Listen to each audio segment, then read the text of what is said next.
Metabolic health, lifestyle, diet અને diabetes સંલગ્ન informative ટોકમાં હું ડૉક્ટર અજય પ્રજાપતિ આપ સૌનું હાર્દિક સ્વાગત કરું છું. આજે આપણે વાત કરીશું કે ડાયાબિટીસનું નિદાન થયા પછી ડાયાબિટીસ ધરાવતા વ્યક્તિનું શું લક્ષ્ય હોવું જોઈએ. માત્ર બ્લડ શુગરનો કંટ્રોલ કરવો એ ડાયાબિટીસના દર્દીનું લક્ષ્ય નથી.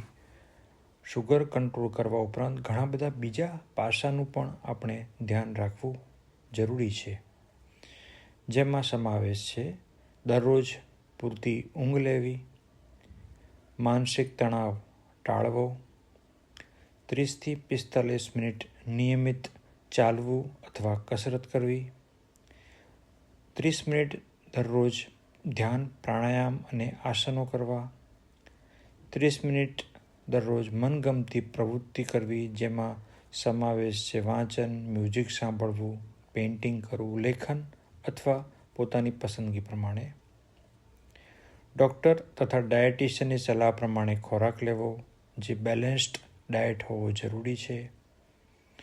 લોહીમાં શુગરનું પ્રમાણ સવારે ભૂખ્યા પેટે એટલે કે ફાસ્ટિંગ બ્લડ શુગર 110 કરતાં ઓછું, જમ્યા પછી 2 કલાકે એટલે કે PPBS 140 કરતાં ઓછું, 3 મહિનાનું એવરેજ બ્લડ શુગર HbA1c 7 કરતાં ઓછું, બ્લડ પ્રેશર ઉપરનું બ્લડ પ્રેશર 130 કરતાં ઓછું અને નીચેનું બ્લડ પ્રેશર 80 કરતાં ઓછું, લોહીમાં ચરબીનું પ્રમાણ કોલેસ્ટ્રોલ 200 કરતાં ઓછું, LDL 100 કરતાં ઓછું, ટ્રાઇગ્લિસરાઇડ 150 કરતાં ઓછું, HDL જે સારું કોલેસ્ટ્રોલ છે સ્ત્રીઓમાં 55 કરતાં વધુ હોવું જોઈએ અને પુરુષોમાં 40 કરતાં વધુ હોવું જોઈએ.